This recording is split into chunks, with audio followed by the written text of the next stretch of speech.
My name is Ellie, and I've been married to Todd for a year. When we were dating, Todd was so kind that everyone was jealous of me, but like in many marriages, men seem to stop trying once they feel secure. After our wedding, Todd's attitude changed quickly. Hey, is the laundry done yet? He asked one day. I just got home, can you give me a minute? I replied. Come on, dinner's not even ready. What do you do all day? He snapped.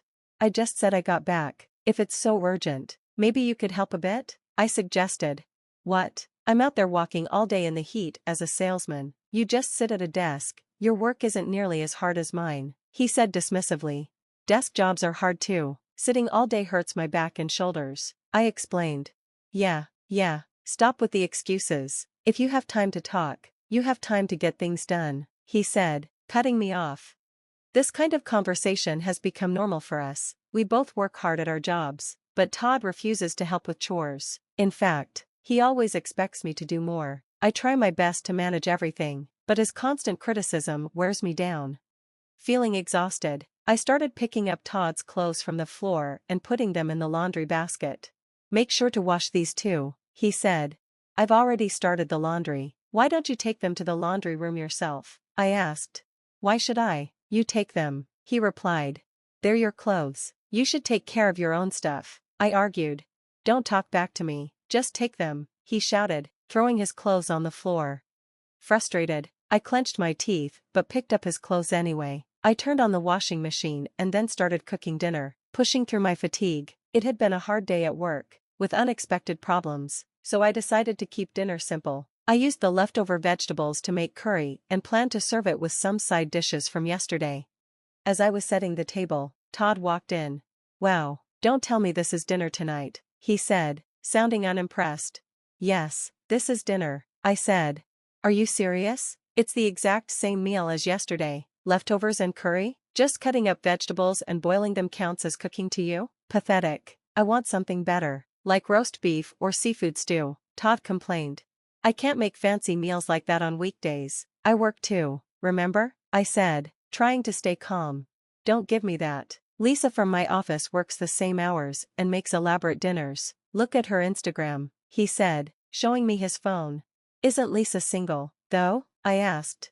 So what? Being single or married shouldn't matter. Besides, she's stylish and nice. Unlike you. Fine, I'll make something better on my day off, I said reluctantly. Sure, I won't hold my breath, Todd muttered. Lately, Todd kept bringing up Lisa from work. Seeing that he followed her on Instagram made me feel uneasy. Her meals were picture perfect, but she was single and had the time to enjoy cooking. For me, it wasn't the same. I had to come home, make Todd's meals, and do his laundry. Todd didn't see the difference and unfairly compared me to her. During dinner, Todd continued complaining. This is bland. I can barely taste anything. Why is the meat so small? Splurge a little and get bigger cuts. Don't be so cheap. And these vegetables are undercooked. You're useless, totally incompetent, he said. Todd, stop it. That's not funny, I said, trying to stay calm. Why? It suits you. You can't do anything right, he said, laughing. I'm serious. Stop calling me that. It's too much, I said firmly. What's the big deal? An incompetent wife shouldn't argue back. I make more money than you. You can't survive without me, he sneered. Todd started calling me incompetent all the time, even when I told him to stop. He thought it was funny and kept going. Worse, he began pushing more chores onto me. One day, I had a day off and decided to visit my childhood friend, Mina. I'm at my limit, Mina. Every day feels unbearable, I admitted. That's serious, Ellie. No one should be treated like that, she said. Do you think so? He was so kind before we got married, I said. Yeah, but how do you feel now? Are you thinking about divorce? She asked. I don't know. I'm confused. I'm not even sure if I dislike Todd or not. We've been together for a year, and ending it feels so complicated, I said, feeling overwhelmed. That's the problem. Don't stay just because you've been married for a year, or because you're married at all, Mina said firmly. If you're staying just to keep up appearances, you'll only end up miserable, Mina said. Hey Ellie, why don't we go out for drinks sometime? You haven't been out in ages, you need a break. That sounds nice. I'll ask Todd, I replied. Ask Todd? Isn't he always out drinking anyway? Mina asked, surprised. Yeah, more than ever lately, I admitted. Don't ask, just tell him. He can't say no, knowing he's out all the time, Mina said firmly. You're right. I guess I've been tiptoeing around Todd too much. Maybe it's time I spoke up, I said, realizing she had a point. When Todd got home, I brought it up. I want to go out for drinks with Mina, I told him. What, go out for drinks? What's that supposed to mean? He asked, frowning. Exactly what it sounds like. I want to go out with my friend. We haven't gone out in a while, I said calmly. No, he replied flatly. Why not? You go out all the time. Why is it okay for you, but not for me? I challenged him. Because I said no. Who'll make my dinner if you're not here? He snapped. You could eat out, order delivery, or buy something, I suggested. No way. A wife's job is to cook for her husband. Besides, when I go out, it doesn't affect you. If anything, you should be grateful I'm not home and you don't have to cook for me, he said with a smirk. That's not fair. Even when you're out, I still have to wash your clothes and clean your lunch containers. It's not easy for me, I said, frustrated. You're not going out. Stay home and do your job. Incompetent, he said, storming off to his room. I couldn't believe his attitude. He went out drinking all the time, but I wasn't allowed to go out even once. My frustration grew. Ignoring his orders, I decided I'd go out with Mina anyway, just in case. I sent Todd a message. I'm going out for drinks tonight with Mina. Maybe I really should consider divorce, I told Mina later. What happened now? She asked. Todd told me not to go out tonight, even though he goes out all the time. It's so unfair, I vented. That's ridiculous. He's such a hypocrite, Mina said angrily. I know, right? I'm starting to doubt if I even love him anymore, I confessed. Forget about him tonight. Let's just drink and talk it out, she said with a smile. Thanks, Mina, I said, grateful. That night, I went out and felt a glimmer of freedom. I vented to Mina about Todd like I never had before. I used to think it was wrong to speak badly about your spouse, so I always bottled it up, but as I talked, I felt a weight lift off my chest. We were having a good time when someone tapped me on the shoulder. Excuse me, did you drop this? The man asked, holding out my wallet. Huh? Oh, my wallet. Ellie, you need to be more careful, Mina said, shaking her head. I'm so sorry, thank you so much, I said to the man, relieved. No problem, glad I could help, take care, he said before walking away. I had placed my bag on the back of my chair, and my wallet must have slipped out without me noticing. I quickly checked the contents, everything was still there. Did you see that guy? He was really handsome, wasn't he? Mina asked with a grin. What? I was so panicked about my wallet, I didn't even notice, I said, laughing. Such a shame, Mina teased. As the night went on, it got late, and we decided to head home. I really had a great time tonight, I told Mina as we parted ways. When I got to my front door and searched for my keys, I thought I heard a noise inside. Curious, I turned the knob and realized the door was unlocked. Did Todd forget to lock the door? I wondered. Cautiously, I walked in. Todd was standing in the hallway. Whoa, you scared me, Todd. What are you doing? I asked. Where have you been? He demanded. What do you mean? I sent you a message that I was going out with Mina, I reminded him. Didn't I tell you not to go? I said no, Todd yelled. But I told you I wanted to go. Why can't I go out with friends sometimes? I asked, frustrated. Do you know what I had for dinner? Instant noodles, he snapped. Really? I thought you would have gone out to eat or ordered something, I said. You left me here to eat by myself while you were out having fun. Who do you think you are? He shouted angrily. Todd, you've been acting so selfish lately. It's like you only care about yourself, I said, trying to keep calm. Don't get cocky, you incompetent wife, he sneered. His yelling startled me, and I shrank back. Without another word, Todd stormed off to his room, slamming the door behind him. I collapsed to the floor, shaking. Why do I deserve this? Just for going out with friends? Why does my husband call me incompetent? What did I do wrong? My thoughts spiraled, mixing with fear. Tears started falling. That night, I decided to seriously consider a divorce. Days passed, and Todd and I barely spoke. One evening, Todd came home in an unusually good mood. I'm back, guess what I brought? He said cheerfully. Welcome home, what is it? I asked, surprised. My coworker made some beef stew. I had it at lunch, and it was so good I brought some home, he said proudly. Who made it? I asked cautiously. Lisa, the girl from work. Can you believe it? She's cute, can cook, And would make a great wife, unlike you. Incompetent, he said smugly. Here, put it on a plate and heat it up. I'll just have this for dinner. A while ago, those words would have hurt me, but now I felt nothing. I warmed up the stew and placed it in front of him.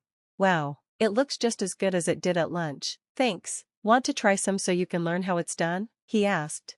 No, I'm fine, I replied coldly. No charm at all. Even an incompetent wife should at least try to be cute, he muttered. I ignored him as he focused on eating. I couldn't bring myself to eat the stew from Lisa, so I ate my own cooking instead. Dinner was silent. Afterward, I washed the dishes without saying a word. Suddenly, I heard Todd groaning behind me. Ugh, it hurts, he said. What is it now, Todd? I asked, turning around. My stomach, something's wrong, he said, doubling over in pain. I put down the dish I was washing and rushed to him. Are you okay? Did you eat too much? No, it really hurts. Help me, he gasped. Could it be food poisoning? I'm fine, so it must be the stew you brought home. Maybe it's spoiled, I said. Spoiled? No way, it was fine at lunch, he argued. Yeah, but you left it out at room temperature until now. Of course, it could have gone bad, I explained. How was I supposed to know? I don't cook. Just help me, please, he begged. This man, who constantly called me incompetent, now needed my help. I don't know what to do. I'm incompetent, remember? I said, arms crossed. Don't be like this. This is serious, he pleaded. I don't know, Todd. I still have dishes to wash, I replied. Wait a bit, please, Ellie. It's really bad. My stomach feels like it's tearing apart, he cried. That does sound tough, but you know, I need to take my bath first, and you always insist on going first, I said sarcastically. I'm in too much pain for that right now, Todd shouted. Oh, what a dilemma. If you don't go first, I can't bathe, I teased. Stop with that and help me, he shouted, desperate. Fine, once I finish the dishes, the laundry, my bath, and ironing your clothes, then I'll see what I can do, I said firmly. That's too long. Do you really have that much left? He asked, panicked. Yes, Todd, I do this every day. How have you not noticed, even after a year of marriage? I said, staring him down. Exactly, until I finish everything. My time isn't available, so you'll just have to wait, I said, turning back to the sink. I'm sorry, I was wrong, Todd said, pale and trembling. I apologize for everything I said. I won't call you incompetent anymore. Just please take me to the hospital. I wasn't sure if he was faking, but his pale face and shaking body seemed real. Are you sure this isn't another act? I asked. No, Ellie, it's real. Please, I need help, he begged. I decided to call an ambulance. The doctor diagnosed Todd with mild food poisoning and said he'd recover with rest and medication. Lying on the hospital bed after treatment, Todd looked relieved. Wow, just food poisoning, thank goodness, he said. But, you know, Ellie, you kind of are incompetent for not helping right away. What kind of wife prioritizes chores over her husband's pain? I took a deep breath. I don't think I want to be your wife anymore, Todd. Let's get a divorce, I said. Divorce? What are you talking about? Where is this coming from? He exclaimed. It's not sudden, Todd. I've been thinking about it for a while. I don't want to be married to you anymore. This is ridiculous, Todd shouted. You can't survive without me. Your salary isn't enough. You're right, I admitted, but I'll manage. Plus, I'll file for alimony to help me until I'm back on my feet. Alimony? On what grounds? Todd scoffed. If anything, I should charge you for the inconvenience of keeping you around. Are you sure about that? I asked, pulling out a folder of photos. The photos showed Todd arm in arm with another woman. What are these? Todd stammered. You tell me, I said. You should recognize them better than anyone. When did you take these? How did you get them? He asked, panicking. That woman is Lisa, right? Your coworker? I can explain, Todd stuttered. Lisa kept insisting, and I couldn't refuse. Oh, don't even start, I interrupted. Being insisted upon doesn't make you innocent. You chose to cheat. Ellie, just listen, Todd started. I've said all I needed to. Let's finalize the divorce. We'll handle everything through our lawyers. If that's what you really want, fine, but don't think you'll get any money out of me, Todd said, trying to sound confident. Goodbye, Todd. I walked away without looking back. The divorce went smoothly, despite his bluster. Todd was found at fault and had to pay alimony. I used the money to save up, but stayed in my cozy apartment. I also left my job to start fresh, worried Todd might show up at my workplace. A week into my new job, Todd called me. "Ellie, I need your help," he said desperately. "What do you want, Todd?" "I'm busy," I replied. "Lisa lied to me. All that food she made was store-bought. She can't cook or clean, and she's 5 years older than she said. Can you believe that?" he whined. "Oh, really?" I said, unimpressed. "Yeah, and now she's nagging me about marriage. I can't stand it anymore. Ellie, can't we start over? I need you back. We were good together, right?" "No, Todd," I said firmly. "Actually, I'm seeing someone now. Someone kind, caring, and who appreciates me." "Wait, what? Who?" Todd demanded. "I don't have time for this. I'm meeting him now. Goodbye, Todd," I said. "Ellie, wait, don't hang up," he pleaded. "Oh, and stop calling me. If you do, I'll report you for harassment," I said before hanging up. I smiled as I walked to meet Kyle, my new boyfriend. "Sorry if I kept you waiting," I said. "No, I just got here too," he replied. "Great, let's get going," I said with a smile. Kyle had returned my wallet at the bar that night. Turns out, he's also my new supervisor at work. We clicked over shared interests and soon started dating. Now, I'm happier than ever. Life with Todd was nothing compared to the joy I have now. Sometimes, things fall apart so better things can fall together, and my life is infinitely better than it was before.